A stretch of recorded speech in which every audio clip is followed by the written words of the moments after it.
यहाँ आए 2 दिन हुए नहीं तो मेरे 15 सालों का लेखा जोखा खोल कर बैठ गई। आपको कुछ पता नहीं, 15 साल मैं पैसे कमाए नहीं, लेकिन जो खर्चा मिलता था मुझे वो मैंने इस घर इस परिवार पर नहीं खर्चा, खुद को खर्चा, क्योंकि मैं पत्नी थी, हक था मेरा। भीख में नहीं मिले थे मुझे पैसे, जैसे कि आज आप पत्नी हैं, इनके दिए हुए खर्चे का ही राशन इस्तेमाल कर रही है ना, इनके बनाए हुए इस घर में रह रही हैं आप। हालांकि आपकी तो शादी भी नहीं। मंगल, इधर उधर की बातें करना बंद कर। अगर बच्चों के स्कूल से नाम कटने की नौबत आ गई तो तुमने मुझे बताया क्यों?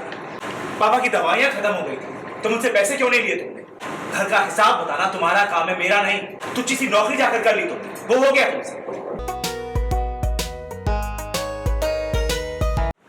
अब आप चुप क्यों हो गए रुचि?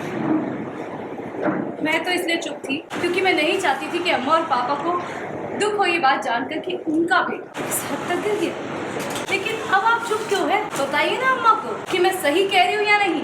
एक औरत की सबसे बड़ी मजबूरी होती है उसके बच्चे, उसका परिवार, जो पिछले 15 सालों तक आपके हाथों में अपमान सहती रही है, उसी मजबूरी के कारण, ताकि मेरे बच्चों का बचपन संभला रहे, अम्मा और पापा खुश रहे। मजबूरी में मैं चुप रही और आज भी मैं मजबूरी में ही चुप, मजबूरी में ही काम करने निकली, क्योंकि अगर बच्चों की स्कूल की फीस नहीं जाती तो उनका स्कूल से नाम कट जाता। पापा की पेंशन के पैसे मैं इस्तेमाल नहीं करना चाहती थी क्योंकि वो उनकी अपनी ज़रूरत के लिए, इसलिए मजबूरी में नौकरी करने निकली।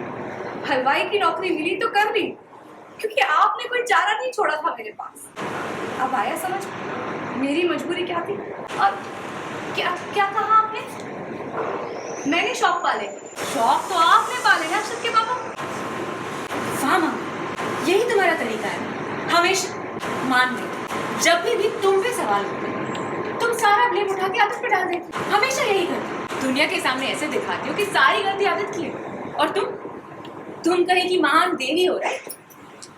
लेकिन आई एम सॉरी, इस बार तुम्हारी ये दलील नहीं चली, क्योंकि सब जानते हैं, सब यहाँ जानते हैं कि आदित्य जान छिड़कते हैं अपने बच्चों पे। आदित्य अपने बच्चों की फीस कभी भी नहीं रोकेगा मंगल। अरे वो तो चाहता है कि उसके बच्चे पढ़े लिखे आगे बढ़े, उनका फ्यूचर सेट। इंटरनेशनल स्कूल में भेजता है वो अपने बच्चों, और ये जो कुछ भी आदित्य कर रहा है वो अपने अम्मा पापा और बच्चों के लिए ही कर रहा है। दिन रात ऑफिस में खटता है, बिजी रहता है, और यहाँ इतना सब कुछ चल रहा है, उसके माइंड से फीस देने की बात स्लिप हो गई होगी, भूल गया होगा। तुम्हें ये सारा ड्रामा करना था, मांग नहीं सकती थी तुम पैसे? मांग सकती थी ना तुम आदित्य से पैसे।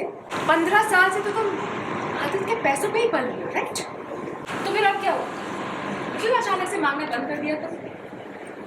इसीलिए ना, क्योंकि तुम आदित्य को नीचा दिखाना चाहती थी, बदला लेना चाहती थी तुम आदित्य से, राइट?